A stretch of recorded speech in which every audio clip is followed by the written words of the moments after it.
Okay, so before I figure out on what to do with this 8-foot llama with mustache and a Leonard on his back, figured I would introduce you. And I have no idea what to do with this. I might build it its own house.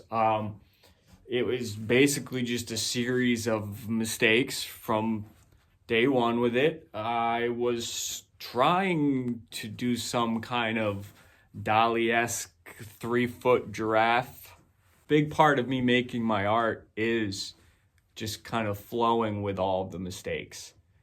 And because that's what most of them are, a series of mistakes. Some of them flow really nice in every decision I make. Every piece of wood that I cut into has the right spalting, and it just flows, and all the pieces just come together like that. But a lot of times it's a series of mistakes, and I go with the mistakes, and I let them kind of guide the piece and turns it into whatever it wants to be. I just listen. And this thing is not quite sure. I was not expecting it at all to sell in the gallery. It was there for a year about, and just taking up space. And I mean, I don't blame. I'm not surprised. Come on. She put like a $5,000 price tag on it too, which I didn't even want that for it. I think at one point I offered to bring it down to 30 or like 3,000 or 2,500. I cut it in half. But then I went back into the gallery and she still had a $5,000 price tag on it. So, hey, I mean, if she could have got it, that's awesome. But I'm not surprised that this didn't sell. And now I don't know what to do with it. So, I'll let you know if I build it a house or... I was kind of happy to have it back, to be honest. I like these two. They're my buddies. Oh, yeah. Oh, I know. I understand. Welcome to my 90 square foot shack in the forest. Oh, what did I want to say about the Dalai Lama out there? Oh, yeah, of course. Of course it was disappointing when I got that call last week to take it out of the gallery. Of course that was disappointing. Yeah, it totally threw me off of my the flow I was in. I was in a really good art flow, and that took me out of it. And I haven't gotten back in since, but I think I also needed to take some time away from the art. I was really struggling kind of making anything I really liked, and it kind of forced me the past week and a half to just kind of take a step back and just kind of organize all my thoughts and make sure this is still what I want to pursue.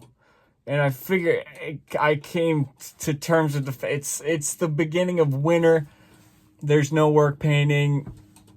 I might as well just keep pushing on till spring, see what happens, take it from there in the spring, and then go be a sheep herder in Patagonia or something like that. But yeah, I just wanted to make it clear, when I'm being positive, I'm gonna be as authentic as possible. There's so many different emotions behind everything. It's Wednesday. I am going back to the gallery and going to take a couple pieces out and put some pieces in. And I'm happy enough with the prices I have on them to continue working with that gallery. My goal this winter was to go out to Seattle maybe, or some other bigger town, or somewhere out on the outskirts of Seattle with a gallery that gets more traffic, that maybe would appreciate weirder art more. Not that they don't appreciate it there, like I was saying. It's just it's much less likely to sell. This is the town that sells landscape paintings, and stuff like that. And I'm sure it sells a handful. I mean, I've sold I've sold some pieces out of this town, so it's not like this. There's some weirdos around here. Don't get me wrong. There's weirdos with money that go in and out of here. So, but to consistently sell, oh God, to be a dreamer, huh? To be a dreamer with these, just you gotta be delusional. You gotta keep it delusional to be a successful art, or to be able to support yourself through art. Don't want to say to be a successful artist. You don't need to sell any art at all to be a successful artist. But yeah, it's a battle. A lot of unexpected emotions behind all of this. I need to go get cream for this coffee here.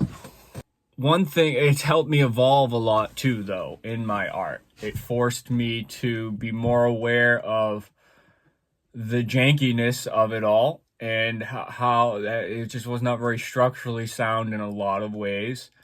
And the weight of it also, I've took steps to cut down on the weight, taking more time into constructing it all better. And because I had to ship that one to Texas. That was quite the ordeal. It was $400 to ship it with a trucking company. They come and pick up the crate, ship it out, $400. Also, one of the big challenges was coming up with price, which I'm sure a lot of artists have dealt with the same challenges that I'm going through, or I've gone through and learned from. Price is really tough because I wanted to. See, I'd rather give a piece away to somebody than sell it for less than makes me feel good. So it's not so much the attachment to the piece. It is just, I want to feel like it was worth it. I want to get my worth out of it. And it's worth a lot to also give art away. So yeah, I'm not trying to be too unrealistic with it. I know I'm brand new artist out in the world. I've, I don't want to speak negatively, but galleries, they look for education. How many times have you had art in a gallery? I'm straight off the street. I don't even know art terms or anything. I'm almost a hobo out here in the woods. I'm a fancy hobo making art, So it's kind of just out of my world, It's these galleries are just not my scene. Hey, you never know. Look at Basquiat. He was living in a cardboard box in a bush. He just positioned himself in the right place at the right time in history, and the right person. Well, he also pushed himself on Andy Warhol too. That really helped. But he also, he ended up having the right people come into his life, see the same vision he had, and just bankroll his vision. And you just never know what can happen. But no one's going to come knocking on your door. So you have to get out there and fight for it. And that's what I'm going to continue to do.